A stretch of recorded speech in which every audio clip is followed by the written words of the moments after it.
Ya, chiquillos, estamos viendo, entonces estamos en la unidad número 3, que es sobre los relatos de misterio, detectivescos y policíacos, ¿ya? Como también los relatos de terror, ya que utilizan el mismo patrón narrativo, presentando un enigma para poder resolverlo durante la secuencia de acciones realizadas por los personajes, ¿ya?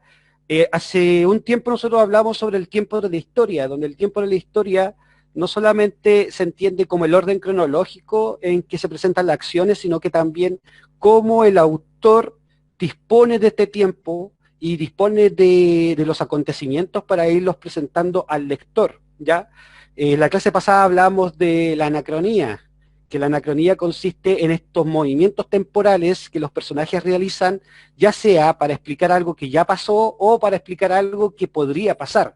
¿O qué está Entonces pasando? hablamos, o qué está pasando, hablamos de el flashback. ¿Quién se acuerda que es un flashback? Recordar cosas sobre algo que ya pasó. Exacto, recordar cosas que algo que ya pasó. ¿El flashback es largo o es corto? Es corto. Es corto, es un recuerdo breve, ¿cierto?, de algo puntual que aconteció en el pasado, para explicar un hecho del presente. Luego hablamos de raconto. ¿Quién se acuerda que era el raconto? ¿Quién se acuerda que era el raconto? ¿Alguien quiere ingresar? Parece, voy a admitirlo. Ahí sí. ¿Quién se acuerda del raconto? Porque el flashback es un recuerdo largo, pero el raconto es un recuerdo... Tío, no sería al revés. Ah, perdón. El flashback es un recuerdo corto, pero el raconto es un recuerdo Claro, más más largo. largo, más extenso. Es como Extenso, ¿ya? contar una historia desde el punto principio hasta el final, ¿no? Exacto, muy bien. Es contar una historia desde el principio hasta el desarrollo o hasta el final de donde partió la historia, ¿ya? Muy bien. Y por otro lado tenemos también las anticipaciones o las proyecciones al futuro. Esas se llamaban flash forward. ¿En qué consiste el flash forward? Ver cosas del futuro. Claro, o pensar en el futuro, ¿ya? En acciones del futuro. Ya, Lo lo que que vamos podría a ver pasar. ahora, ¿cómo? Perdón. Lo que podría pasar. Exacto, lo que podría pasar, dependiendo de lo que estaba pasando En el el presente. personaje en el presente. Exactamente, muy bien. Ya, lo que vamos a ver ahora es el tiempo de la historia, el tiempo de relato, perdón, y para esto tenemos que comprender la disposición estética del tiempo de relato, ¿ya? El tiempo de relato va a consistir en cómo el autor pensó la historia y en cómo él quiso que partiera la historia, ¿ya? Porque muchas veces el autor, en vez de llevar un orden cronológico lineal desde inicio, desarrollo y desenlace, en vez de hacer ese orden tradicional, a veces quiere partir desde el desarrollo de la historia o quiere partir desde el final de la historia. Pero ¿qué pasa si el autor parte desde el final de la historia? ¿Qué tiene que hacer con la historia? Empezar desde el principio. Contarla desde el Muy principio estando al final. exacto, ya nos cuenta el final de la historia, ¿cierto? Pero para que nosotros los lectores entendamos por qué los acontecimientos sucedieron de esa manera, tiene que volver al principio y ir Contar la contando historia. y contar la historia. Muy bien. Como Vamos en Deadpool. entonces. ¿Cómo? En Deadpool la película empieza desde la mitad de la película y se retrocede toda la película. Cuando sale volando ahí. Excelente. Sí. Excelente. Ahí hace un tiempo de relato, muy bien, hace un movimiento temporal. ¿Quién dijo eso? El Yo el máximo. máximo, Ya, felicitaciones Máximo, muy bien. Ya, ahora, comienzo a explicar para que se entienda bien. Tenemos tres formas de cómo iniciar una historia, ya que está el ad ovo, el in media res y en extrema res. Acá yo les presento qué es el ad ovo. Según el tiempo de la historia nos dice que cada acción tiene un orden cronológico, ya todo pasa de manera secuencial, ya desde inicio, desarrollo, desenlace. El ad ovo es cuando la historia parte desde el inicio, ¿ya?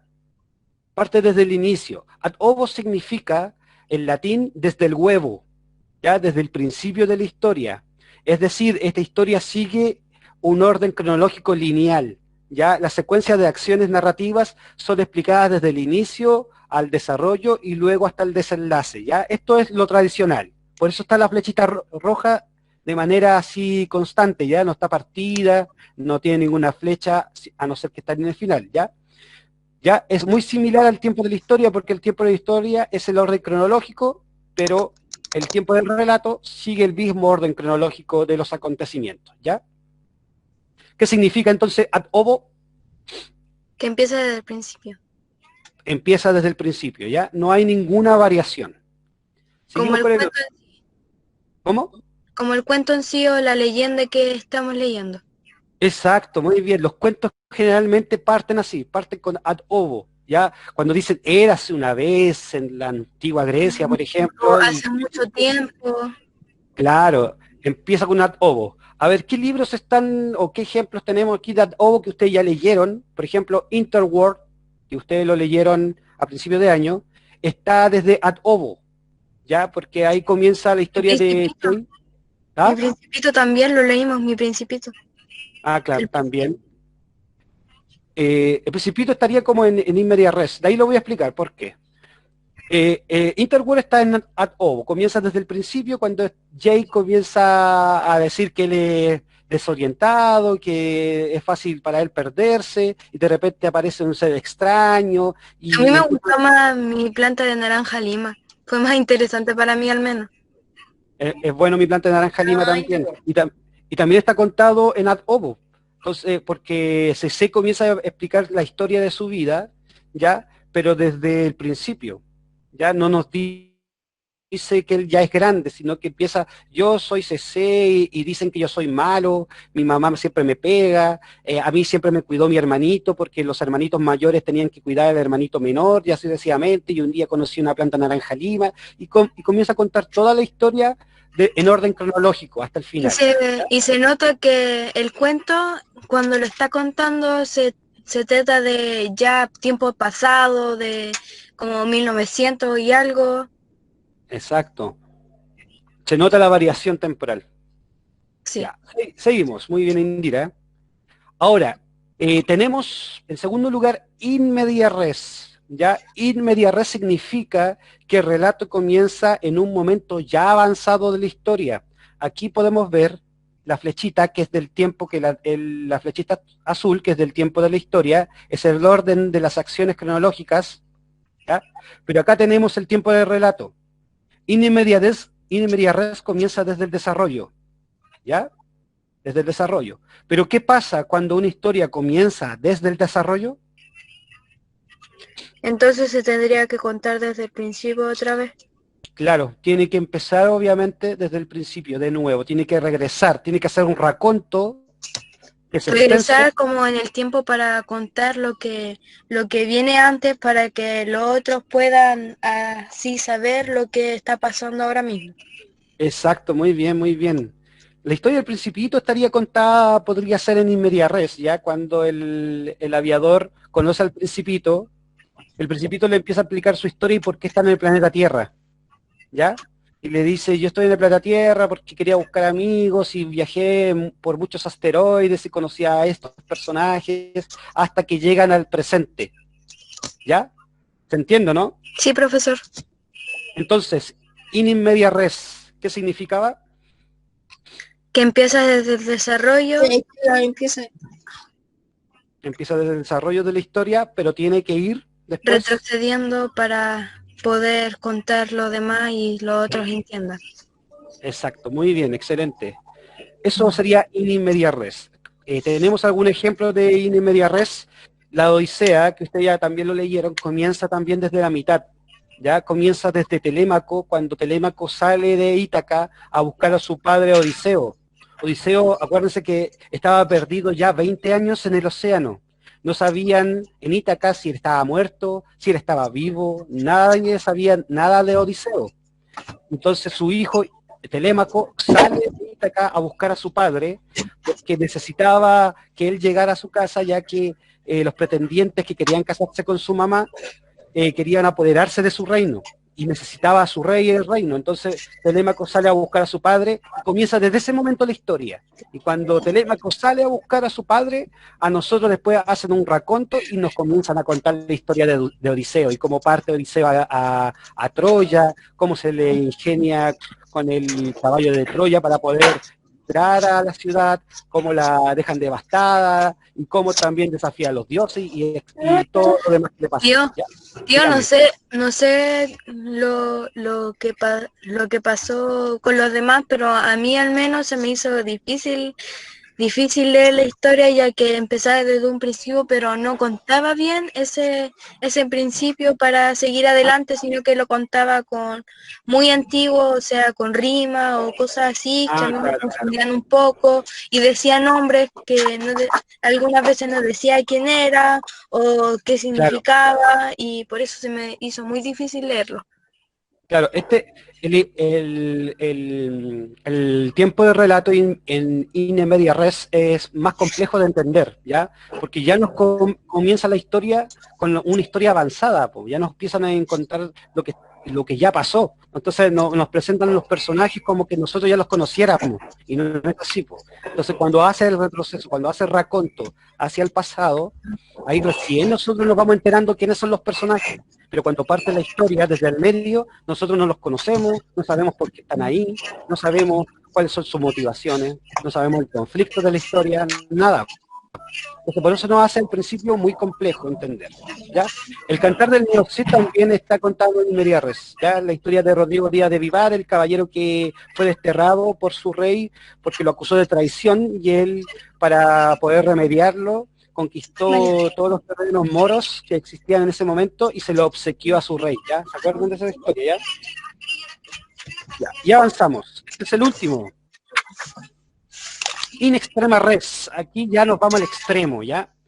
In extrema res significa que el relato comienza por el final de la historia, ¿ya? ¿Qué significa? Que comienza desde el final. Ahí le voy a pedir a la persona que tiene el micrófono activado que lo pueda apagar un ratito. Eso, gracias. Ya, ahí sí. Entonces, in extrema res significa que el relato está contado desde el final, ¿ya? No, nos presentan ya el final de la historia, nos dicen pasó esto. Pero para que nosotros entendamos por qué pasó dicha acción, hace un raconto mucho más extenso y vuelve hasta el principio de la historia para ir en secuencia de acciones hasta el final, ¿ya? Y con tal de que nosotros podamos entender por qué los personajes se encuentran en esa situación o por qué el desenlace de la historia fue de esa manera, ¿ya? ¿Van entendiendo, cierto? ¿Hay alguien que me conteste? Sí, yo sí. Sí, ¿Sí? Entonces, ¿qué sí. significa in extrema res? Que la historia Eh, empieza desde el fin. La historia comienza desde el final ya de la historia. Entonces tenemos dos ejemplos que ustedes conocen uno, el corazón delator, ¿se acuerdan? El Sí, corazón delator, ya. Este viejo, demasiado sangriento para un poco de mi gusto, ya que había muchas cositas que daba yuyu. ¿qué le pasaba a este personaje con el ojo del viejo? Le daba cosas, le daba no, como ansias de matarlo. No le gustaba, ya que tenía cataratas y se veía raro. Exacto. Entonces él ya nos contó la historia, o sea, aparte de la historia ya diciéndonos qué hizo con el viejo. Nos dice que él no es un loco, que la gente lo considera loco, que él solamente es nervioso, pero que no está loco, que solamente el ojo del viejo le provocaba nervio y por eso lo hizo. O sea, ya pasó todos los acontecimientos de la historia. Y para que nosotros entendamos qué pasó, hace un raconto a través de un in media res y comienza desde el principio de la historia. Acá tenemos otro ejemplo que se llama El túnel, que es un libro de Ernesto Sábato. Es que algo muy parecido al Corazón delator, donde una persona, ya estando en la cárcel, nos cuenta el crimen que cometió. Él asesinó a su enamorada, ¿ya? Pero para que nosotros sepamos por qué asesinó a su enamorada y por qué está en la cárcel, hace raconto y comienza a explicar desde que la conoció y desde que la relación anduvo mal y así sucesivamente hasta que cometió su crimen, ¿ya? Profesor, así como ¿cómo se llama esta cuestión? Como un testimonio del el por qué hizo las cosas, ¿no? Claro, como un testimonio, muy bien, exactamente. Ya, chiquillos, entonces eso es el contenido de el relato, el tipo de relato.